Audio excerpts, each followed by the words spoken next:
Hey there, everyone. Erevan here to talk about the armor passive that's been redefining a lot of builds and loadouts in Helldivers 2 currently. You know, a wise man once said, "What good is a gun that doesn't shoot where you point?" And Helldivers 2 has plenty of weapons that fit this build, thanks to how the swivel speed of the weapon is independent from where you're aiming. This dragging behind is more common in heavier weapons, but can still be felt to some degree with every weapon in the game, which can sometimes make it very difficult to just shoot your gun at the target you're aiming at before it has a chance to turn you into Swiss cheese or into lunch. But that's all changed this week and no longer need be the case. Yes, today we are talking about peak performance. This armor passive was added to the game alongside the Viper Commando's Warbond, which, am I the only one that didn't realize immediately this Warbond name is just a synonym referencing Cobra and G.I. Joe? Anyway, this Warbond brought us the PH-202 Twig Snapper Heavy Armor, as well as the PH-9 Predator Ultra Light Armor. The PH-56 Jaguar Medium Armor also features peak physique and is available in-game through the Superstore as an alternative for obtaining this passive. This passive was advertised on release to increase your melee damage by 50% as well as improve weapon handling. The melee damage is unfortunately next to useless, as it brought melee damage up to a value that fundamentally changed no important breakpoints. The hopes for this passive effect were also entirely dashed on release, as the handling improvement the community at times believed they may have felt turned out to just be a placebo with next to no functionality. With this new recent patch, though, of 1.0.403, the handling improvement of Peak Physique's passive has been fully implemented in a pretty big way. Heavy hitting weapons with slow swivel speeds have seen a fantastic difference in overall handling performance while running this passive, as it increases your swivel speed and ergonomics by 30%. This passive now makes the Jar 5 Dominator, a weapon known for its poor handling but incredible raw firepower, track and respond to your movement better than the Diligence Counter Sniper can without the passive. As a result of this armor's full implementation, this weapon, which was previously already considered by many to be a top running, if not the best bot slaying primary in the galaxy, to now be an even stronger option against the automatons, shining as the new undisputed king of the Western Front when paired up with peak physique for bot slaying and loud gameplay styles in general. This is now my go-to pairing for all Western Front operations in which we are forced to get combative, such as eradications and defensive missions. Going through a bunch of other weapons that have seen a massive improvement in effectiveness thanks to this passive, the Eruptor, which has been an upsetting topic ever since it had its shrapnel removed, but alongside its recent increase to explosive damage, also sees a very significant improvement to its handling utilizing this armor passive. This brings the Eruptor into a much more responsive, enjoyable state, as this means it no longer suffers from poor handling on top of that abysmal fire rate.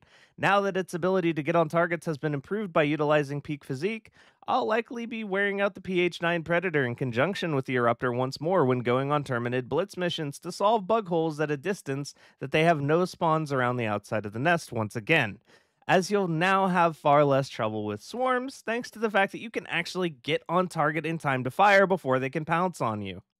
Rounding off my primary weapons that have benefited most from this armor passive, I'm going to also be covering how it affects the Diligence Counter Sniper.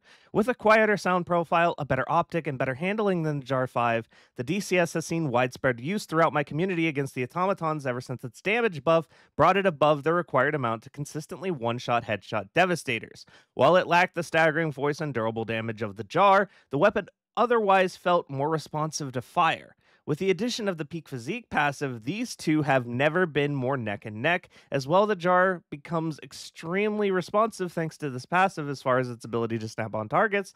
The Diligence Counter Sniper becomes pinpoint accurate with your cursor movements, allowing for precise flicks that were not previously possible.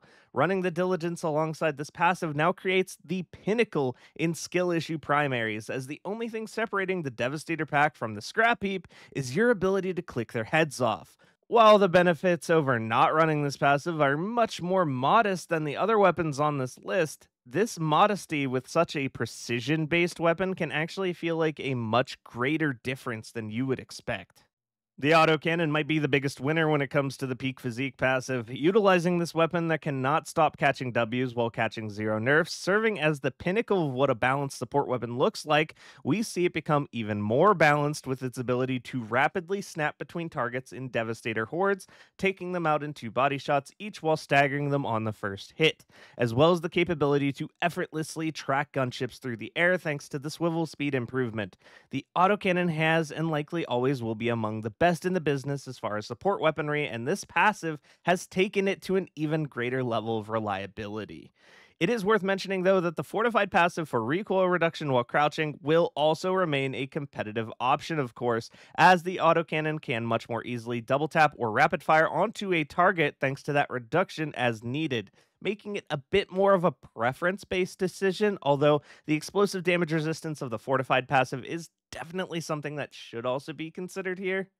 The HMG, which I covered in a recent breakdown, turns the opposition to mulch already thanks to its recent significant damage buffs, but with the addition of the Peak Physique passive, this monster of a primary replacing Armor Class 4 support weapon takes over the battlefield with rapid target acquisition, allowing it to snap to swarming bugs during tournament operations that it otherwise would have struggled against, as well as snap between Devastators on the Western Front, much cleaner and easier than ever before. The HMG does still sport some pretty serious recoil, however, and the swivel speed of the weapon is less of a concern when taking the HMG to the bots than the bugs. For this reason, I'll actually be recommending the continued use of the fortified passive when facing off against automatons, using the HMG for better recoil control and more precise shooting from the crouched position.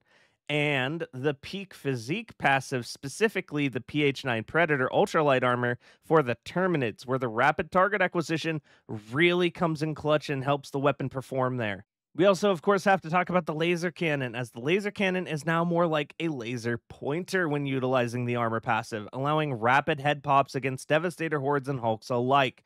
Not to mention, it now has an extremely easy time tracking gunship thrusters for some very quick TTKs. The laser cannon was by no means underperforming before, and was well liked by many, but with the Peak Physique passive now in play, I have a feeling many of you will enjoy its pinpoint, sharp, responsive head tapping capabilities that may have never been done so previously. Finally, talking about how it affects the Flamethrower, which has been my go-to support weapon since the Behemoth Charger was added. The abundance of Behemoth Chargers in difficulty 9 made me reconsider bringing heavy AT to every bug mission, as getting one-shot kills on the Behemoth variant with those is much more involved than their counterparts one-and-done headshots. The Flamethrower, however, barbecues both breeds of Charger all the same at about the same rate by frying a leg joint till it snaps. This weapon with Peak Physique becomes a beam thrower, setting the field ablaze with pinpoint accuracy. This doesn't honestly do much for the performance of the Flamethrower overall, as you are always a bit preemptive with your aiming of this weapon already. However, it does feel great to do and looks very cool. There are surely many other weapons in Helldivers 2 benefiting greatly from this passive, but I wanted to name out the ones that I've personally felt the biggest impact with. If there are any weapons that you've used recently with this passive that felt like they benefited greatly from it, I'd love to hear about your experiences with it in the comments. This armor passive is now a mainstay in any loadout I intend to get into the action and go loud with, as I really do prefer when my weapons just shoot where I point them.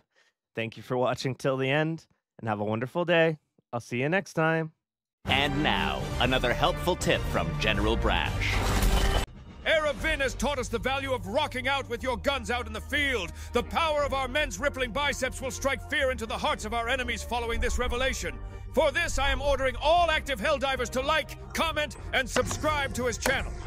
Failure to do so will result in no new melee weapons being added. Brash tactics. Use them or die trying.